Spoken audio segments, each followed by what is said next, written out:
Hello guys, कैसे हैं आप लोग। उम्मीद करता हूँ आप लोग अच्छे होंगे। मैं सेल्फ विनय कुमार विन and welcome to my channel chem to by Vinay sir. तो डियर स्टूडेंट, आज हम लोग डिस्कशन करने वाले हैं स्टैंडर्ड 12th का साइंस स्ट्रीम केमिस्ट्री पेपर का जो एनुअल एग्ज़ाम आपका जो स्कीम क्वेश्चन पेपर आया हुआ है गुजरात बोर्ड की तरफ से ब्लू प्रिंट क्वेश्चन के, तो उसके सोल्यूशन की हम बात करने वाले हैं।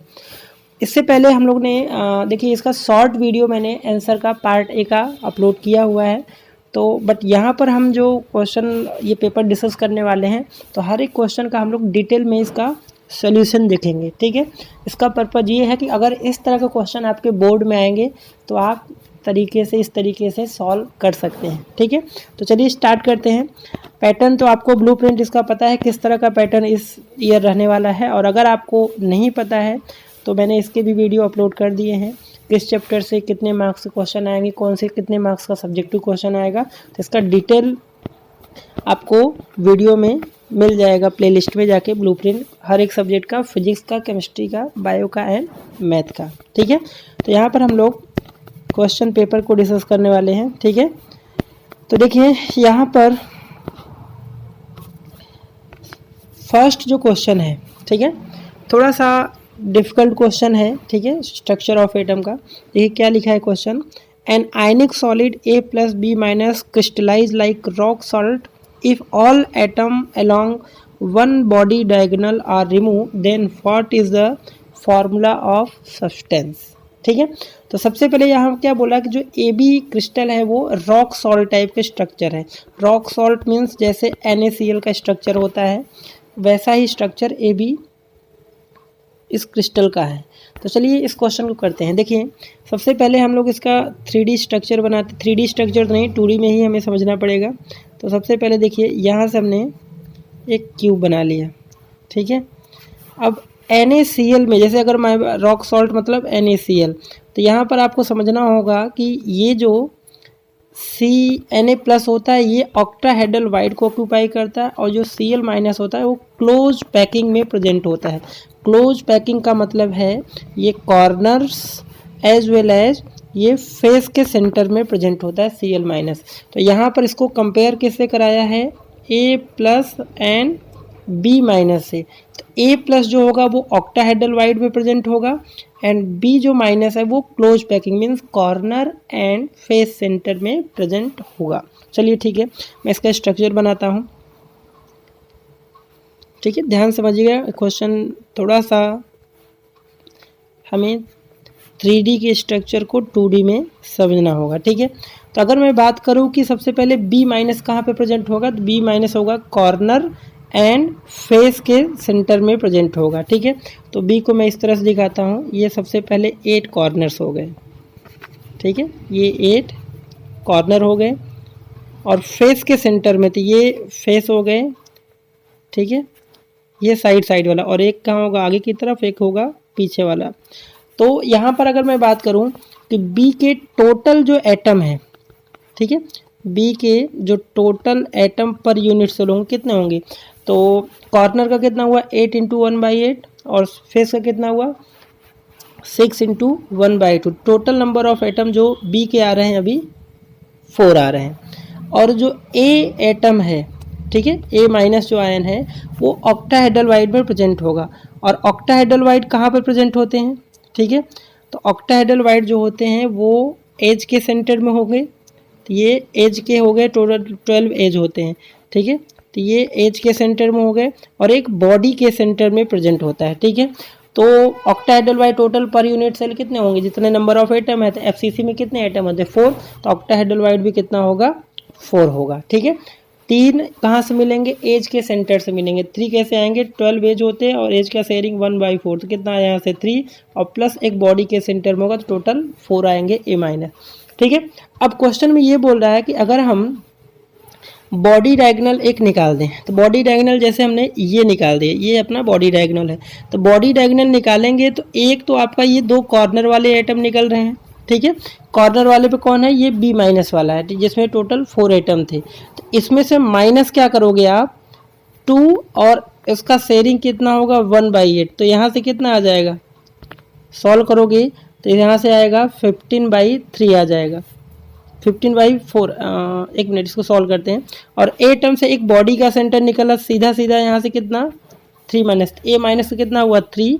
एंड मैं थोड़ा सा देखिए जो रिमेनिंग अपना बचा,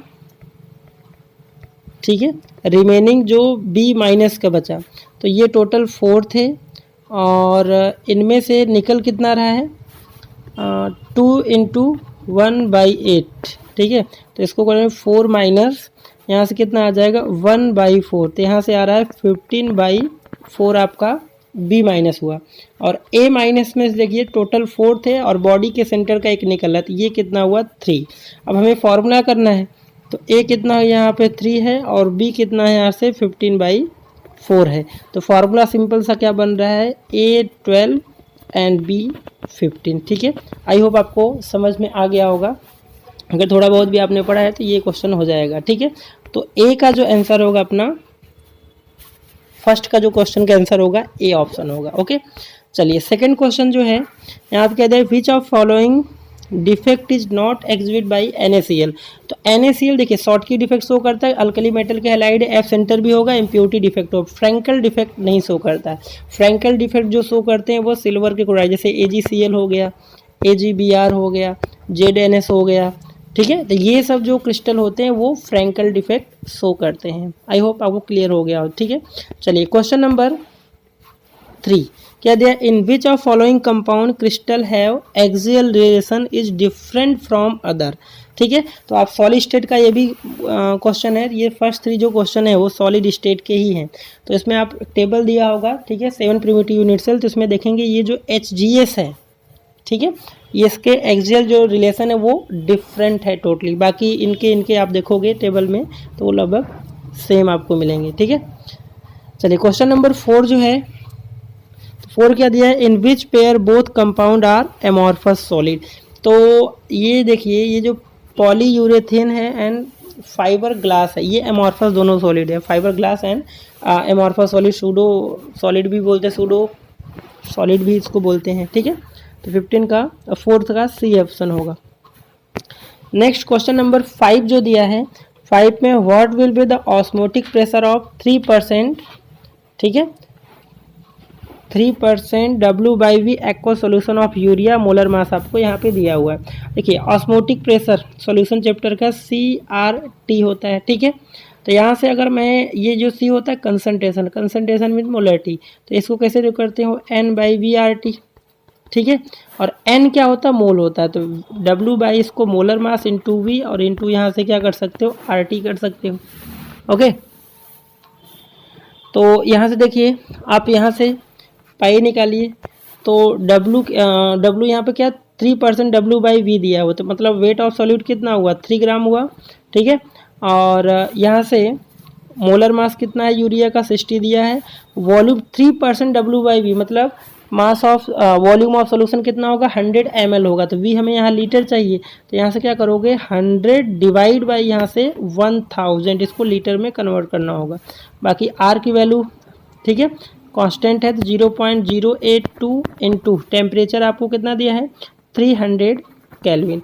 अब इसको आप सॉल्व कर लीजिएगा तो आपको जो आंसर मिलेगा 12.3 आपको मिल जाएगा। ओके, तो क्वेश्चन नंबर 5 का जो ऑप्शन होगा ऑप्शन डी होगा, ठीक है। चलिए क्वेश्चन नंबर 6 क्या दिया है, विच of following solution have highest freezing point under identical condition, ठीक है, आइडेंटिकल कंडीशन में। तो आपको क्या देखना है इसमें, देखिए यहाँ पर यूरिया क्या है, एक ऐसा सॉल्यूट है जिसका न तो डिसोसिएशन होगा न तो एसोसिएशन होगा। तो यूरिया की जो आई की वैल्यू होती है वो क्या होती है 1 होती है, ठीक है। तो ये सबके लिए कॉमन है, तो आपको देखना है इसमें सबसे लिस्ट किसकी वैल्यू है, तो ये 0.05 है, 0.02 है, ये 0.1 है, 0. सबसे लिस्ट वैल्यू जो होगा उसी का क्या होगा हाईएस्ट फ्रीजिंग पॉइंट कंडीशन होगा। तो इसका जो आंसर आएगा क्या आएगा, आंसर बी ऑप्शन हो जाएगा। Okay, question number 7, what will be the mole fraction of I2 in 0.2 molal I2 non aqueous solution in benzene. Question number 7 देखिए जरा, इसमें क्या दिया है 0.2 स्मॉल m दिया, तो इसका मतलब क्या होगा, इसका मतलब होगा 0.2 मोल ऑफ सॉल्यूट, ठीक है, डिजोल्व इन 1 kg या फिर आप बोल सकते हो 1000 ग्राम ऑफ सॉल्वेंट। ओके, तो आपको सॉल्वेंट का मास पता है, तो आप बताओ सॉल्वेंट जो है यहाँ पे कौन है, बेंजीन है, ठीक है, बेंजीन है। तो बेंजीन का मास जब पता है तो बेंजीन का आप मोल निकाल सकते हो, ठीक है, मोल ऑफ बेंजीन आप आसानी से कैलकुलेट कर सकते हो, 1000 डिवाइड बाई 78। तो इसका जो मोल आएगा कितना आएगा, 120.82, ये इसका मोल आया, ठीक है। अब यहाँ पर अपने को क्या निकालना है, mole of mole fraction of आपको निकालना है I2 का। तो I2 का ये जो क्वेश्चन था 0.2 मोलल का मतलब क्या था, 0.2 मोल ऑफ I2। तो यहाँ से आप मोल फ्रैक्शन आसानी से निकाल सकते हो। मोल फ्रैक्शन ऑफ अगर I2 निकालना हो तो I2 का मोल कितना, 0.2 डिवाइड बाई 0.2 टोटल मोल होता है और 120.82। तो यहाँ से जब सॉल्व करोगे तो आपका आंसर आ जाएगा कितना, इसको सॉल्व करोगे तो 0.016 आएगा। तो अप्रोक्स इसका जो आंसर आएगा वो ए ऑप्शन होगा, 7 का ए ऑप्शन। ओके, 8 क्वेश्चन जो है बहुत आसान सा क्वेश्चन है। 8 क्वेश्चन इसमें पूछा है which value change with temperature for solution having non volatile. तो टेम्परेचर के साथ चेंज होगा तो जिसके फॉर्मूले में वॉल्यूम आता है, मोलैरिटी है। मोलैरिटी क्या होता है, मोल पर लीटर ऑफ सोल्यूशन। तो यहाँ पे वॉल्यूम आया तो इसका टेम्परेचर के साथ वेरी करेगा।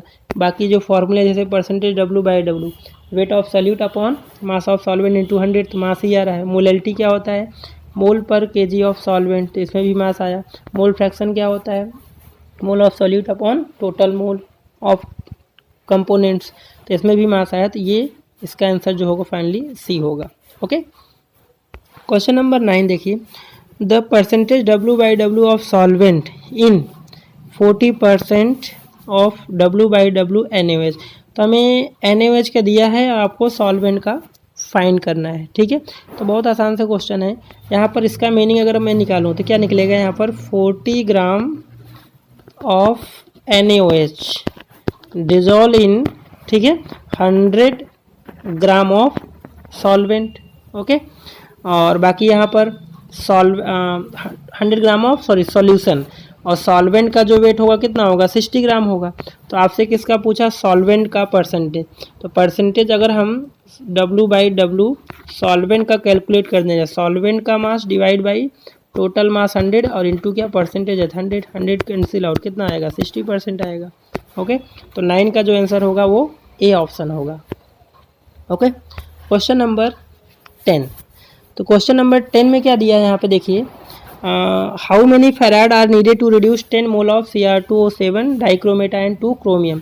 तो देखिए यहाँ पर रिएक्शन जो दिया है Cr2O7-2 और ये कन्वर्ट हो रहा है Cr+3 में। तो यहाँ पर अगर हम बात करें इसका ऑक्सीडेशन स्टेट कितना आएगा, +6।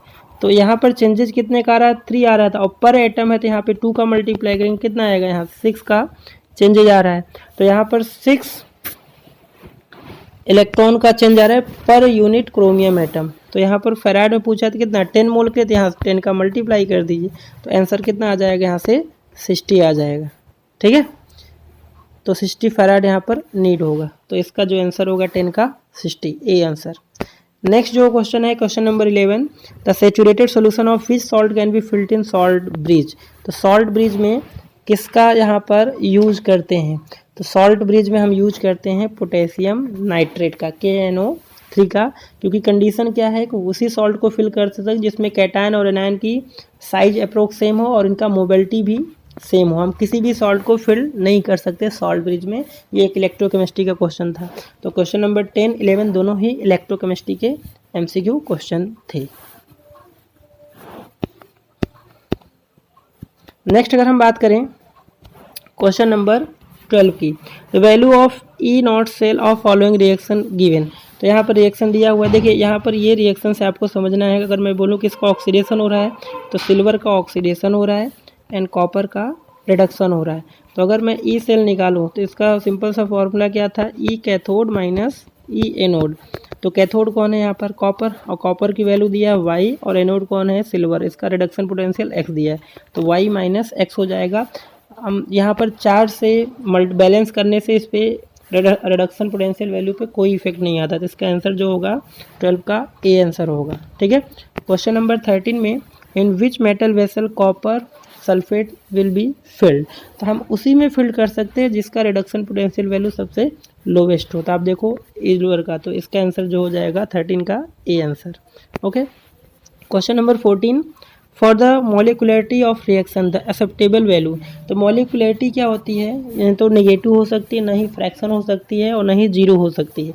तो यहाँ पर जो इसको कंडीशन है वो डी आंसर होगा 2। ठीक है। तो molecularity never be negative, never be negative, never be zero, and never be fraction value. It can be positive integers, और 4 से ज़्यादा नहीं हो सकता। ठीक है। तो 1 2 3 हो सकता है। तो 14 का जो आंसर होगा अपना last D option. Okay. Question number 15। ठीक है। यहाँ पर if value of rate constant of certain reaction, यहाँ पर ये दिया है, तो यहाँ पर देन ऑर्डर ऑफ रिएक्शन, तो आप यूनिट पे फोकस करिए, ऑर्डर ऑफ रिएक्शन। तो के की यूनिट का मैं जनरल अगर फॉर्मूला बोलूँ तो क्या होता है? मोल पर लीटर और 1 माइनस एन, और यहाँ से पर सेकेंड होता है। तो आप ऑप्शन के अकॉर्डिंग चलिए। अगर मैं 0 एन की वैल्यू रखूँ तो यहाँ पर क्या बन रहा है? मोल पर लीटर पर सेकेंड, तो ये यूनिट तो नहीं है यहाँ पर, तो ये तो होगा नहीं। फर्स्ट रखो तो देखिए ये 1 माइनस 1 जीरो हो जाएगा, पर सेकेंड ये भी नहीं होगा। अगर मैं सेकेंड की बात करूँ सी ऑप्शन की, तो अगर मैं एन की वैल्यू यहाँ पे 2 रखूँ तो कितना आएगा?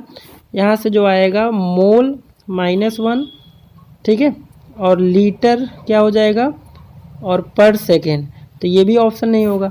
और अगर मैं थर्ड की वैल्यू एन के प्लेस पे 3 रखूँ, ठीक है, तो के की यूनिट क्या बन रही है? मोल पर लीटर 1 माइनस 3 और पर सेकेंड। तो यहाँ से क्या बन रहा है? मोल स्क्वायर, और लीटर पे क्या होगा? मोल पर स्क्वायर होगा, और यहाँ लीटर स्क्वायर और पर सेकेंड होगा। तो यहाँ पर देखिए लीटर दिया है, तो यहाँ पर देखिए ये क्वेश्चन का ऑप्शन नहीं दिया है, तो ये क्वेश्चन आपका ऑप्शन गिवन नहीं है। ठीक है। ओके। तो ये क्वेश्चन का ऑप्शन नहीं गिवन है। ओके। चलिए क्वेश्चन नंबर 16 की बात करते हैं। The rate of reaction express यहाँ पर ये दिया है। ठीक है। If this reaction is volume is suddenly double at constant then what will rate will be change, क्या आएगा? तो अगर मैं रेट की बात करूँ यहाँ पे के, और ये ए जो होते हैं वो कंसंट्रेशन होता है, तो कंसंट्रेशन को हम एन बाई भी रख सकते हैं, क्योंकि मोलैरिटी क्या होता है? मोल पर लीटर ऑफ वॉल्यूम, और यहाँ पे डिवाइड बाई क्या हो जाएगा? ए स्क्वायर, और बी के पावर 1, तो ये तो वैल्यू जी होगा। मतलब रेट जो आ रहा है वो इन्वर्सली प्रोपोर्शनल टू वॉल्यूम हो रहा है। तो यहाँ पे करेंगे तो डबल हो रहा है, तो यहाँ पे क्या हो जाएगा? ये स्क्वायर हो जाएगा। ठीक है। और अगर आर डैश की बात करें तो यहाँ से क्या होगा? 1 बाई और 2v का स्क्वायर होगा। ठीक है। तो यहाँ से आर डैश जो बनेगा वो 1 बाई 4v, तो इसका जो आंसर बन रहा है वो आंसर ए हो जाएगा। ओके। नेक्स्ट है question number 17 which of following an example of adsorption, तो ये सिंपल सा सरफेस केमिस्ट्री का silica gel in contact with water vapour. Okay. Next जो क्वेश्चन है क्वेश्चन नंबर 18, तो यहाँ पे दिया है under similar condition which gas will adsorb maximum on active charcoal. ठीक है। तो जिस गैस का लिक्विफिकेशन आसानी से होता है तो वो अच्छे से एडजॉर्ब भी होता है, तो NH3 इसका ऑप्शन हो जाएगा। क्वेश्चन नंबर 19 में क्या दिया है? चीज is a type of colloidal solution, किस टाइप का कोलाइडल है? सिंपल सा थ्योरेटिकल क्वेश्चन है, लिक्विड सॉलिड का एक कोलाइडल सोल्यूशन है। ओके। क्वेश्चन नंबर 20 क्या दिया है इसमें? Select the correct option based on following figure. तो यहाँ पे देखिए KI का सोल्यूशन है और एक्सेस अमाउंट पे AgNO3 बना रहा है। ठीक है। और यहाँ पर एक्सेस KI है और AgNO3 का सोल्यूशन है। यहाँ पर पॉजिटिव और निगेटिव दोनों सॉल्व बनाएगा, तो A ऑप्शन भी होगा, B ऑप्शन भी होगा, तो इसका जो आंसर बनेगा वो D बनेगा, A and B both. Okay. चलिए question number 21 in metallurgy extraction of silver and gold by using sodium cyanide oxidizing agent. Metallurgy question है, एयर हम यूज करते हैं एज अ ऑक्सीडाइजिंग एजेंट। ठीक है। ये सब क्वेश्चन थियोरेटिकली हैं, आपको याद है तो कर सकते हो, अदरवाइज यहाँ पर इसमें हम कोई चांस नहीं, इसमें नहीं कर पाओगे आप। अगर आपको याद है तो फिर कर लोगे, और लाइन वाइज लाइन आपको NCERT रीड करना है तो ही ये क्वेश्चन कर पाओगे आप। ठीक है। विच of following metal can be liquefied liquidation method, तो टिन होता है, इसको लिक्विफिकेशन मेथड से कर सकते हैं। ठीक है। Question number 23, the correct order of boiling point of halide. ठीक है, करेक्ट ऑर्डर आपको बताना है यहाँ पर हैलाइड का। तो देखिए बॉइलिंग पॉइंट, तो इसमें बॉइलिंग पॉइंट NH3 का ज़्यादा होना चाहिए ड्यू टू हाइड्रोजन बॉन्ड, तो ए ऑप्शन तो होगा नहीं। यहाँ पर भी वाटर का ज़्यादा होना चाहिए, ये भी गलत है। और यहाँ पे देखिए ज़रा HF का फिर HI HBr, तो आपका ये आंसर करेक्ट है, बिल्कुल सही आंसर है सी ऑप्शन। और बाकी यहाँ पर देखिए HF का दिखाया है, तो यहाँ पर वाटर का ज़्यादा होना चाहिए, HF का बाद में होना चाहिए। ठीक है, तो आंसर जो होगा 23 का वो सी ऑप्शन हो जाएगा। ओके, तो नेक्स्ट अगर बात करें हम 24 क्वेश्चन की, तो क्या दिया है, which halide can undergo hydrolysis with water. ठीक है, तो देखिए इससे पहले जो मैंने शॉर्ट में इसके आंसर की अपलोड किए थे उसमें कुछ आंसर रॉन्ग हैं, तो आप इसमें आप फुल डिस्कशन हो रहा है यहाँ पर क्वेश्चन का, तो उसमें कुछ आंसर जो रॉन्ग है उसको आप करेक्ट कर लीजिएगा। ठीक है, which halide can be undergo hydrolysis with water. ठीक है, तो यहाँ पे देखिए NF3 इसका हाइड्रोलिसिस नहीं होगा क्योंकि फ्लोरीन की इलेक्ट्रोनेगेटिविटी ज़्यादा है, तो यहाँ पर अट्रैक्शन ज़्यादा होगा। SF6 यहाँ पर भी नहीं होगा। PF3 यहाँ पर भी इलेक्ट्रोनेगेटिविटी की वजह से, बट यहाँ पर देखिए डी ऑप्शन जो है ये इसका हाइड्रोलिसिस हो जाएगा, तो 24 का जो आंसर होगा वो डी ऑप्शन होगा। अगर इसके हाइड्रोलिसिस के रिएक्शन की बात की जाए तो IF3 प्लस यहाँ से H2O से कराओगे तो यहाँ से HF देगा और प्लस यहाँ से HiO2 मॉलिक्यूल का यहाँ पर फॉर्मेशन होगा। इसको बैलेंस कर लेंगे तो यहाँ पर 2 हो जाएगा। ठीक है, तो ठीक है 3F3, ठीक है, ये मॉलिक्यूल का यहाँ पर फॉर्मेशन हो जाएगा। बाकी इसको आप बैलेंस कर सकते हो, तो यहाँ पर इसका जो आंसर होगा डी ऑप्शन होगा। नेक्स्ट है यहाँ पर 25 question, geometrical shape of XeO3। तो देखिए जेनॉन यहाँ पर सेंट्रल एटम, इसके पास 8 इलेक्ट्रॉन है, तो 3 ऑक्सीजन यहाँ पर डबल बॉन्ड बनाएंगे, तो 3 सिग्मा बॉन्ड प्लस एक लोन पेयर, कितना आया 4 का मतलब हाइब्रिडाइजेशन sp3, और 4 में 2 केस आते हैं, 3 + 1 2 + 2, तो यहाँ 3 + 1 केस है, तो मतलब ट्राइगोनल पिरामिडल होगा, ए ऑप्शन हो जाएगा। क्वेश्चन नंबर 26 क्या दिया है, द करेक्ट ऑर्डर ऑफ पर मैग्नेटिक मोमेंट। ठीक है, तो मैग्नेटिक मोमेंट का आपको करेक्ट ऑर्डर बताना है। तो मैग्नेटिक मोमेंट का निकालने का जो फॉर्मूला होता है क्या होता है, √NN+2 बोर मैग्नेटॉन इसकी यूनिट होती है, वेयर n क्या होता है, नंबर ऑफ अनपेयर्ड इलेक्ट्रॉन होता है। ओके, तो आपको क्या देखना है, किसमें सबसे ज़्यादा नंबर ऑफ अनपेयर्ड इलेक्ट्रॉन है। ओके, तो चलिए 1 बाय 1 डिस्कस करते हैं। तो अगर हम बात करें आयरन की, आयरन यहाँ पे क्या +3 दिया है, तो आयरन का इलेक्ट्रॉनिक कॉन्फ़िगरेशन क्या होगा, 26 एटॉमिक नंबर होता है, तो 3d4s, तो यहाँ से 3 इलेक्ट्रॉन रिमूव होगा, तो 2 इसमें से जाएगा, तो इसमें हुआ 0, और इसमें टोटल 6 होते हैं, तो कितना 5, तो n की वैल्यू कितनी आई 5। अगर बात करें Mn+3 की, तो मैंगनीज का एटॉमिक नंबर कितना होता है 25, तो ऑर्गन यहाँ से 3d4s, तो यहाँ से 2 इलेक्ट्रॉन जाएगा 0, और इसमें 5 इलेक्ट्रॉन है, 1 इलेक्ट्रॉन गया तो कितना 4, तो इसमें n की वैल्यू कितनी आई 4। और क्रोमियम +3, तो इसका इलेक्ट्रॉनिक कॉन्फ़िगरेशन क्या होता है, एक्सेप्शनल होता है, तो 3d में 5 इलेक्ट्रॉन होते हैं स्टेबिलिटी के लिए, और इसमें 1 इलेक्ट्रॉन, तो यहाँ से 1 इलेक्ट्रॉन गया और 2 इलेक्ट्रॉन यहाँ से जाएंगे। ओके, तो इसमें बचा कितना 3, तो n की वैल्यू इसमें कितने आई 3, तो इसका मतलब आयरन का सबसे ज़्यादा होगा, देन यहाँ पर Mn का, और देन क्रोमियम +3 का, तो आंसर क्या हो जाएगा 26 का ए ऑप्शन। ओके, चलिए question number 27, which element is correct considered as transition element, not considered as transition element. ठीक है, तो आपको बता दें यहाँ जिंक एलिमेंट हो जाए जिसका डी ऑर्बिटल क्या होता है, कम्प्लीटली फिल्ड होता है। तो ट्रांजिशन एलिमेंट किसको बोलते हैं, element which have incompletely field D orbital in their ground state और एनी ऑक्सीडेशन स्टेट। तो इसके अलावा 2 एलिमेंट और हैं, एक आता है मर्क्यूरी एंड दूसरा होता है कैडमियम, और तीसरा है जिंक। तो इन तीनों एलिमेंट का जो डी ऑर्बिटल होता है किसी भी ऑक्सीडेशन स्टेट या तो ग्राउंड स्टेट या तो किसी भी ऑक्सीडेशन स्टेट में इन पे +2 चार्ज होता है स्टेबल, तो इनका डी ऑर्बिटल क्या होता है, कम्प्लीटली फिल्ड होता है, that's why these element not considered as transition element. Okay, तो 27 का जो अपना आंसर होगा सी ऑप्शन। ओके, चलिए 28 क्या दिया, correct hybridization of transition metal ion atom in a given complex. तो यहाँ पर आप ड्रॉ करोगे VBT3 कॉम्प्लेक्स कोऑर्डिनेशन कंपाउंड पड़ा है, तो यहाँ से इसका आंसर क्या होगा, ए होगा। ओके, तो करेक्ट हाइब्रिडाइजेशन यहाँ पर ये होगा। बाकी इसका हाइब्रिडाइजेशन क्या होगा, DsP3 होगा, तो ये भी गलत है, ये भी गलत है और ये भी गलत है।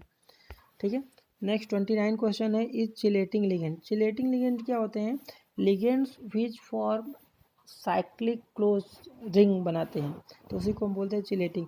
तो ये क्या है अपना मोनोडेंटेड है, ये क्या है मोनोडेंटेड है, ये भी अपना मोनोडेंटेड, ये जो है डाइडेंटेड लिगेंड है। ठीक है, ऑक्सलेटो बोलते हैं, और इसका स्ट्रक्चर क्या है, ये चीज़ है ऑक्सलेटो। ठीक है, इसको बोलते हैं क्या, ऑक्सलेटो। ये एक चिलेटिंग लिगेंड है, डाइडेंटेड लिगेंड है। ओके, तो इसका आंसर क्या हो जाएगा, सी। नेक्स्ट 30 क्वेश्चन है, विच कंपाउंड्स ऑफ फेशियल आइसोमरिज्म। तो आपने ज्योमेट्रिकल आइसोमर पढ़ा होगा, तो कंपाउंड जो होते हैं जैसे मेटल, यहाँ पर X3L3 टाइप के जो कॉम्प्लेक्स कंपाउंड होते हैं वो फेशियल आइसोमरिज्म फॉर्म करते हैं। मर फेशियल एंड मेरिडियनल आइसोमरिज्म होता है। तो ऐसा कौन सा है आपको, जहाँ पर XL क्या होते हैं, यूनिडेंटेड लिगेंड होते हैं। तो ऑप्शन क्या हो जाएगा, डी। ठीक है, अगर फेशियल इसका अरेंजमेंट आप ड्रॉ करो तो क्या होगा, यहाँ पर देखिए, तो ये तो हो गए ऑक्टाहेड्रल ज्योमेट्री। ठीक है, तो 3 जो ग्रुप हैं वो एक साइड होंगे, NH3 NH3 NH3 और Cl Cl Cl, तो ये 3 एक साइड, 3 है, इसी को बोलते हैं facial. Okay, next question number 31, the maximum stabilization energy is associated with. ठीक है, तो 31 का जो अपना होगा यहाँ पर क्या होगा, यहाँ पर ठीक है बेंजीन फिनॉक्साइड आयन, इसकी मैक्सिमम स्टेबिलिटी होगी। ठीक है, नेक्स्ट जो है 32 question, which of following can not act as electrophile. तो यहाँ पर देखिए ये इलेक्ट्रोफाइल की तरह काम नहीं करेगा, बाकी ये भी करेगा, ये भी करेगा और ये भी करेगा। ठीक है, नेक्स्ट 33 जो क्वेश्चन है, most stable product obtain in following reaction. देखिए यहाँ से सीधा सा एल्किन कंपाउंड है, यहाँ से मार्को-निको रूल लगेगा। बट मार्को-निको रूल में क्या होता है, फर्स्ट स्टेप में कार्बोकेटायन बनता है।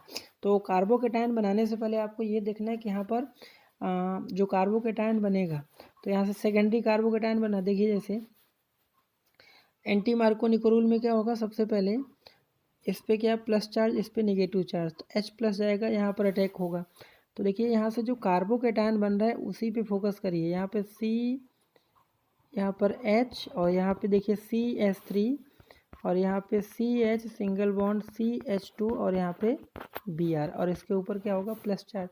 तो ये क्या यहाँ पर देखिए हाइड्राइड का शिफ्टिंग हो, ये यहाँ पर आएगा और ये यहाँ पर आएगा। तो ये अभी क्या सेकेंडरी कार्बोकेटायन है। अगर ये प्लस चार्ज यहाँ एडजेसेंट कार्बन पर आ जाए तो ये टर्सरी कार्बोकेटायन का फॉर्मेशन करेगा। ठीक है, तो यहाँ से देखिए टर्सरी कार्बोकेटायन बनेगा CH3, यहाँ से हाइड्राइड शिफ्टिंग होगा और यहाँ से CH3 और यहाँ से CH2 और यहाँ से CH3। अब जो ब्रोमाइड आयन आएगा नेगेटिव, वो जाके इस पे अटैक करेगा तो अपना स्टेबल प्रोडक्ट बना देगा। ठीक है, तो इसका आंसर जो होगा वो बी होगा।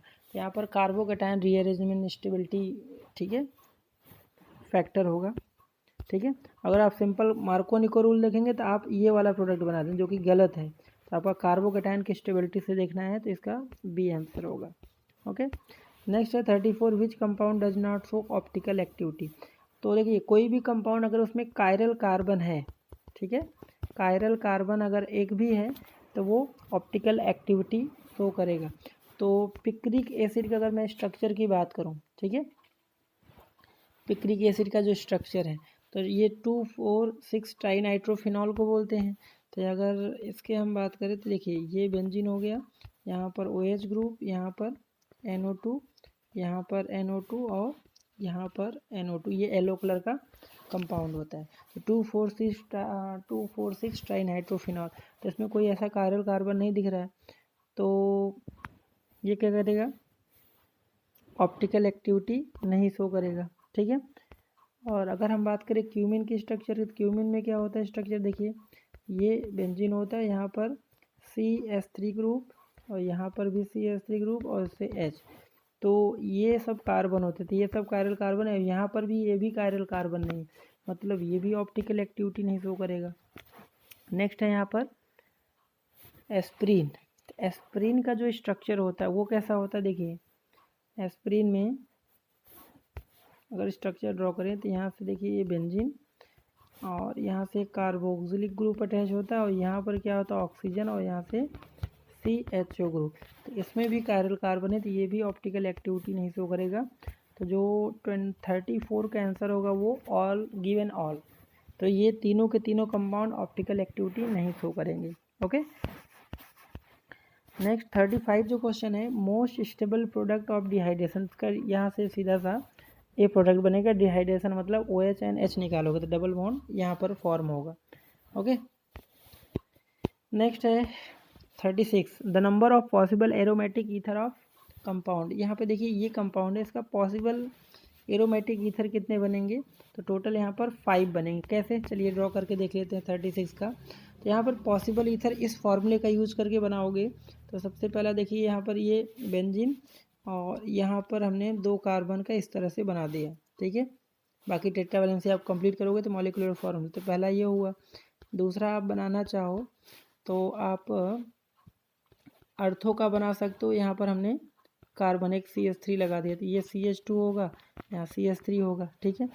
और नेक्स्ट अगर थर्ड बनाना चाहें तो आप एक C और यहाँ से एक इस तरह से मेटा वाला बना सकते हैं। और एक आप बनाना चाहें तो कौन सा बन जाएगा, पैरा वाला, यहाँ से OC और यहाँ से एक C लगा दीजिए। और एक लास्ट जो बनेगा वो क्या बनेगा, वो इस तरह से बेंजीन और यहाँ से COC। तो टोटल कितने हुए, सेम मॉलिक्यूलर फार्मूला यूज करके टोटल हमने 5 बनाए। तो इसका जो आंसर होगा 36 का 5 हो जाएगा। ओके, 37 है is an example of allylic alcohol. Allylic alcohol क्या होता है कि जैसे डबल बॉन्डेड कार्बन और यहाँ से एक OH ग्रुप अटैच्ड हो, तो ऐसे कंपाउंड को बोलते हैं एलाइलिक। मतलब OH group sp3 hybridize carbon से अटैच हो और नेक्स्ट कार्बन कैसा हो, डबल बॉन्डेड sp2 हाइब्रिडाइज हो। तो आई होप यही स्ट्रक्चर है। ए ऑप्शन देखिए, प्रोप 2 in 1 ऑल, तो 1 2, तो प्रोप 2 in 1 ऑल, तो इसका आंसर ए हो जाएगा, ठीक है, 37 का ए। नेक्स्ट है 38 question, which statement is correct regarding the end product obtain in Rymer टाइमन reaction. इसमें बेंजल्डिहाइड बनाते हैं तो इसका जो आंसर होगा ए आंसर हो जाएगा, 38 का ए ऑप्शन हो जाएगा। ओके, चलिए 39 का देखते हैं। 39 में क्या दिया है, in which reaction product is mention incorrectly, किसमें इनकरेक्ट मैच कर रहा है। तो यहाँ पे फिनॉल का हाइड्रोजन, तो ये बिल्कुल करेक्ट आंसर है। साइक्लो कंपाउंड बनाएगा OH ग्रुप। और बी में क्या है, 2,4,6 ट्राइनाइट्रोफिनॉल जिंक के साथ, ये भी सेम सही है, बिल्कुल सही है। और इसमें देखिए ये जो बनाएंगे तो ये आपका इनकरेक्टली मैच, बाकी ये भी सही है। इसका जो आंसर होगा वो सी ऑप्शन हो जाएगा। नेक्स्ट है यहाँ पर 40 question, which compound does not give Cannizzaro reaction.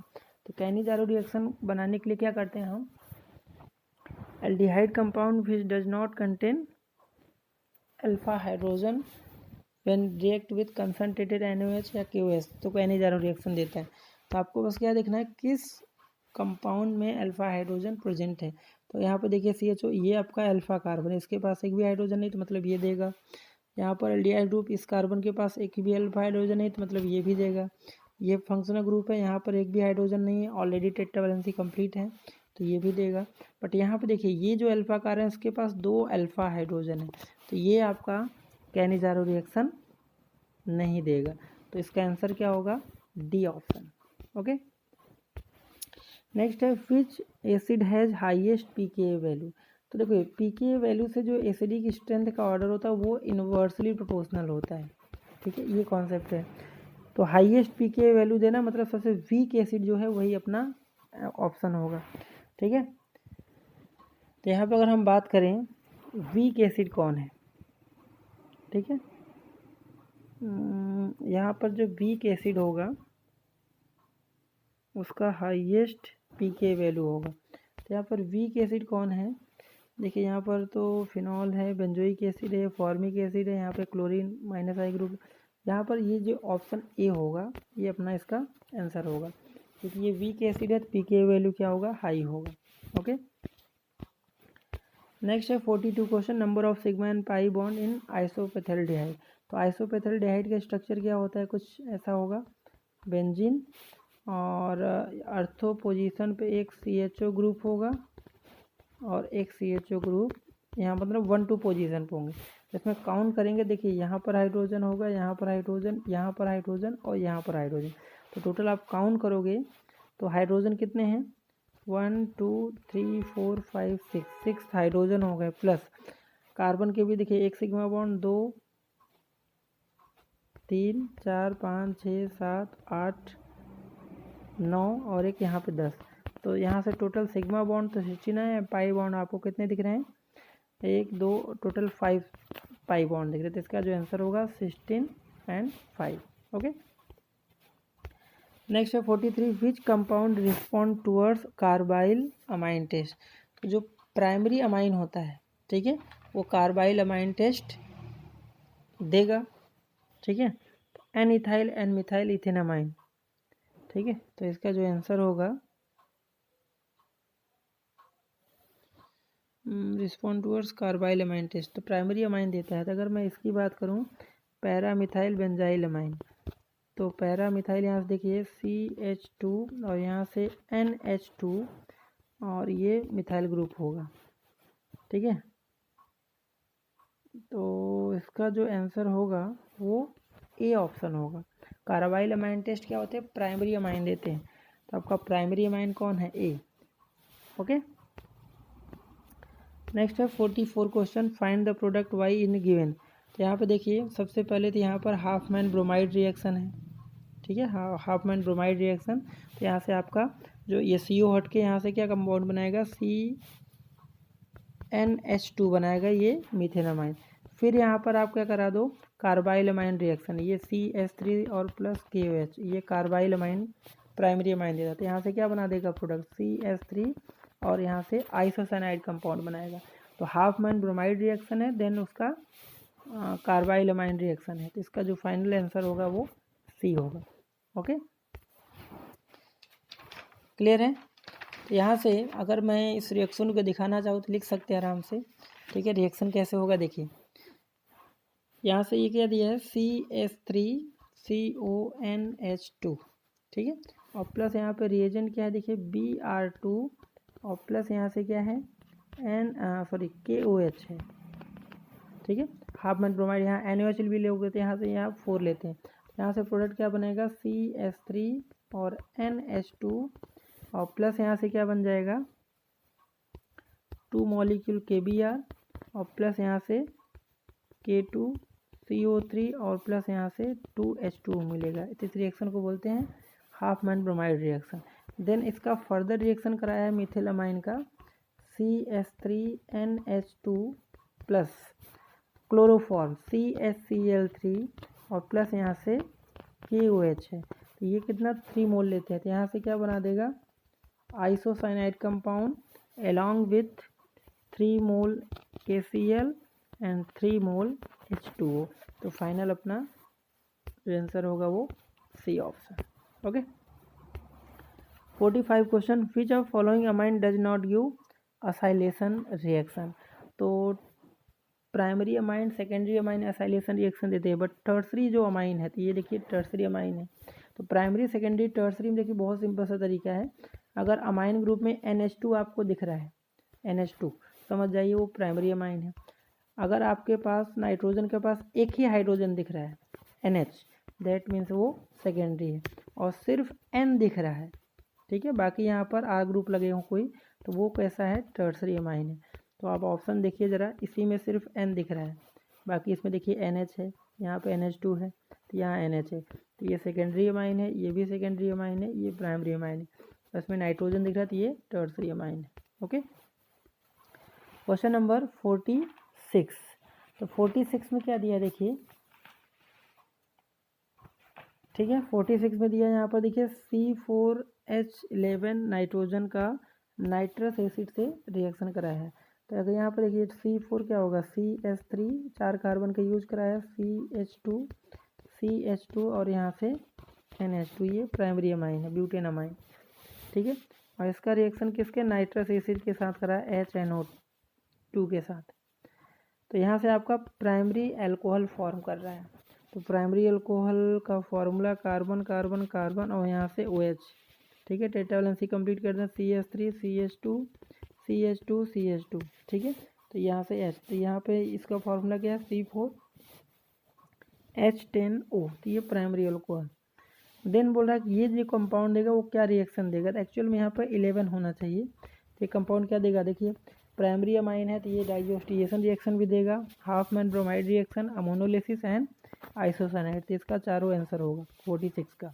Okay, next है 47, number of chiral carbon atom in glucose.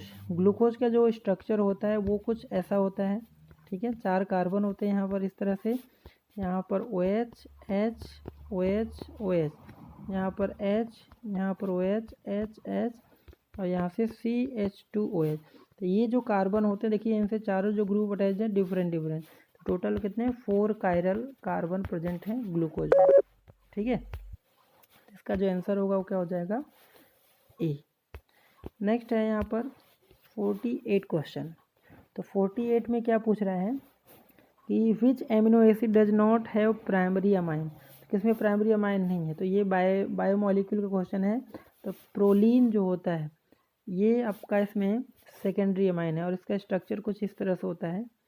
ठीक है, ये होते हैं और यहाँ पे नाइट्रोजन, इसके पास H होगा और अर्थो पोजीशन पे कार्बोक्सिलिक ग्रुप होगा। देखिए ये कैसा है, सेकेंडरी अमाइन है, बाकी सब में क्या होगा, प्राइमरी अमाइन हो। इसका आंसर जो होगा वो ए होगा। नेक्स्ट है 49, ये क्वेश्चन कई बार पूछा हुआ है, which heterocyclic base is absent in DNA। तो आपको याद ही होगा, कई बार पूछा, यूरेसिल। ओके, नेक्स्ट है 50 जो क्वेश्चन है उसमें पूछ रहा है क्या, glucose does not react with, ये सोडियम हाइड्रोजन सल्फाइड के साथ रिएक्शन नहीं करता, बाकी HCN के साथ भी करेगा। ठीक है, अमोनियम हाइड्रोक्साइड के साथ भी करेगा और इस कंपाउंड के साथ करेगा। तो 50 का जो आंसर होगा वो बी ऑप्शन होगा। ठीक है, तो ये हमने क्वेश्चन डिस्कस कर लिया। बाकी ये देखिए पार्ट बी है यहाँ पर। तो पार्ट बी में आप बहुत ध्यान देखिए आपको टोटल 12 क्वेश्चन दिए हुए हैं। ठीक है, और 12 क्वेश्चन दिए, इसमें से कोई भी आपको 8 क्वेश्चन को अटेम्प्ट करना है। इस साल जो आने वाला है पैटर्न, वो यही पैटर्न पे ये पेपर है। बाकी बी पार्ट में देखिए आपको टोटल 1 2 3 4 5 6 7, ठीक है, और 8 9, तो टोटल 3 मार्क्स के 9 क्वेश्चन है, जिसमें से आपको टोटल 6 क्वेश्चन अटेम्प्ट करने हैं। एंड 4 मार्क्स में आपको जो क्वेश्चन यहाँ दिया है 1 2 3 4 5 6, टोटल 6 क्वेश्चन, जिसमें से आपको सिर्फ ओनली 4 क्वेश्चन अटेम्प्ट करने हैं। ठीक है, तो थोड़ा सा हम डिस्कस कर लेते हैं कौन से चैप्टर से क्वेश्चन आए हुए हैं। ठीक है, तो फर्स्ट जो चैप्टर देखिए, फर्स्ट जो क्वेश्चन है, state 2 difference point between metallic and आयनिक। ये सिंपल सा किसका है, सॉलिड स्टेट का है। ठीक है, सॉलिड स्टेट का ये क्वेश्चन आया है। तो मैं इसको थोड़ा डिस्कस कर रहा हूँ किस चैप्टर से क्वेश्चन आया हुआ है। तो फर्स्ट जो क्वेश्चन है वो चैप्टर 1 सॉलिड स्टेट का आया है। सेकेंड जो क्वेश्चन है, right the equation for reaction at electrode during electrolysis of CuCl2 and platinum electrode. तो ये इलेक्ट्रोकेमिस्ट्री से है क्वेश्चन। ठीक है, इलेक्ट्रोकेमिस्ट्री से 2 मार्क्स से क्वेश्चन आया है। नेक्स्ट है explain pseudo first order reaction. तो ये केमिकल काइनेटिक्स से है। ठीक है, केमिकल काइनेटिक्स से ये क्वेश्चन है। ओके, क्वेश्चन नंबर 4 है गिव 4 कैरेक्टरिस्टिक ऑफ लायोफिलिक। ये सरफेस केमिस्ट्री से क्वेश्चन है। ठीक है, सरफेस केमिस्ट्री से ये क्वेश्चन आया हुआ है। नेक्स्ट जो क्वेश्चन है explain method of vapour phase refining Mond process है। तो ये मेटलर्जी से है। ठीक है, मेटलर्जी से है। चैप्टर नंबर कौन सा है, चैप्टर नंबर ये 6 है। नेक्स्ट जो क्वेश्चन है, क्वेश्चन नंबर 6 जो है draw the geometrical structure of पायरोथ। ये पी ब्लॉक एलिमेंट से ये क्वेश्चन आया हुआ है 2 मार्क्स का। ओके, चलिए और क्वेश्चन की बात करते हैं। Question number 7 give aqua solution of copper sulphate is coloured while aqua solution of zinc sulphate is colourless. ये कोऑर्डिनेशन कंपाउंड से ये चैप्टर है, चैप्टर नंबर 9 से, ठीक है। नेक्स्ट है question number 8, describe the method of using concentration of sulphur containing ore. Describe the method use for concentration of sulphur containing ore. तो ये सिंपल सा आपका मेटलर्जी से ये क्वेश्चन आया हुआ है। क्वेश्चन नंबर 8 मेटलर्जी से है, ठीक है। Next question number 9, give equation for reaction preparation of benzyl alcohol from 2 step. तो ये अल्कोहल चैप्टर से है, चैप्टर नंबर जो है वो 11 है, ठीक है। नेक्स्ट जो क्वेश्चन है, prove the presence of CHO group. ये बायोमोलिक्यूल का क्वेश्चन है, ठीक है। बायोमोलिक्यूल का चैप्टर नंबर कौन सा है? ये biomolecule chapter number 14, okay. Next है question number 11, explain the carbylamine reaction. तो ये सिंपल सा अमाइन चैप्टर का है, चैप्टर नंबर 13 से। Next question, state the structure of 2 different dipeptide. तो ये बायोमोलिक्यूल से क्वेश्चन आया हुआ है 2 मार्क्स में, ठीक है। तो चलिए हम लोग ने 2 मार्क्स क्वेश्चन डिस्कस कर लिए, अब बात करते हैं 3 मार्क्स का। 3 मार्क्स में derive the packing efficiency of BCC। तो सॉलिड स्टेट से 3 मार्क्स का क्वेश्चन आया है। नेक्स्ट जो यहाँ पर 14 क्वेश्चन है, कैलकुलेट द पोटेंशियल। तो ये साफ साफ दिख रहा है, इलेक्ट्रो केमिस्ट्री से आया हुआ क्वेश्चन है। नेक्स्ट 15 क्वेश्चन जो है, give same point comparison between physics और ऑप्शन केमिज और ऑप्शन। तो ये सरफेस केमिस्ट्री से क्वेश्चन आया हुआ है, ओके, चैप्टर नंबर 5 से। 16 क्वेश्चन है, right the balance equation for following.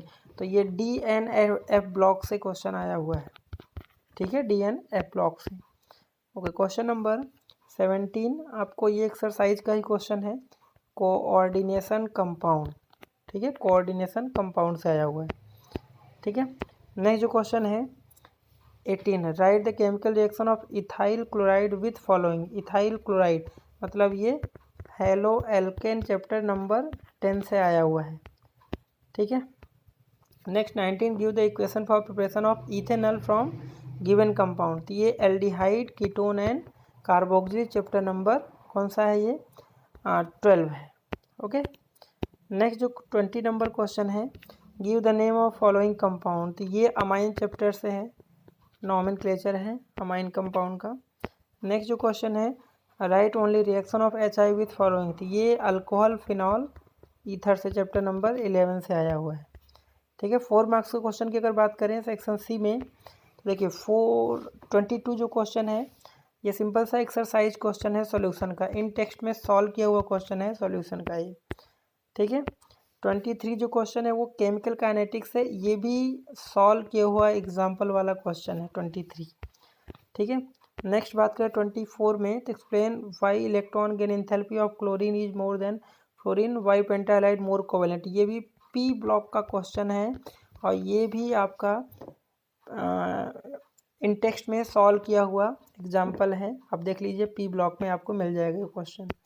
Next यहाँ पर आंसर द फॉलोइंग, आपको ये कॉम्प्लेक्स दिया है, with IUPAC name, coordination compound. तो इस तरह के क्वेश्चन आपको एक्सरसाइज में मिल जाएंगे, ठीक है। कोऑर्डिनेशन कंपाउंड का ये था। नेक्स्ट है, right the only structure ABCD following reaction, ठीक है।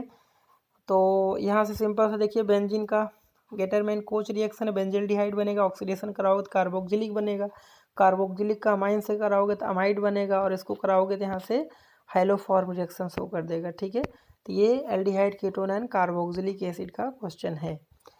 27 का, right the reaction for production of phenol from cumin. ये अल्कोहल फिनॉल ईथर का है और ये चैप्टर नंबर 11 से है। तो मैंने आपको यहाँ पे डिस्कस कर दिया कौन सा क्वेश्चन किस चैप्टर से आया हुआ है, और आप इसमें ध्यान से देखें तो मोस्ट ऑफ जो क्वेश्चन है वो एक्सरसाइज के ही क्वेश्चन है। तो अगर आप एग्ज़ाम की प्रिपेयर कर रहे हो तो आप सबसे पहले आप एक्सरसाइज के क्वेश्चन ज़रूर करें, तो डेफिनेटली आप बहुत अच्छा स्कोर करोगे। चलिए, वीडियो पसंद आए तो प्लीज़ लाइक करें, शेयर करें, सब्सक्राइब करें। मिलते हैं हम लोग नेक्स्ट वीडियो में।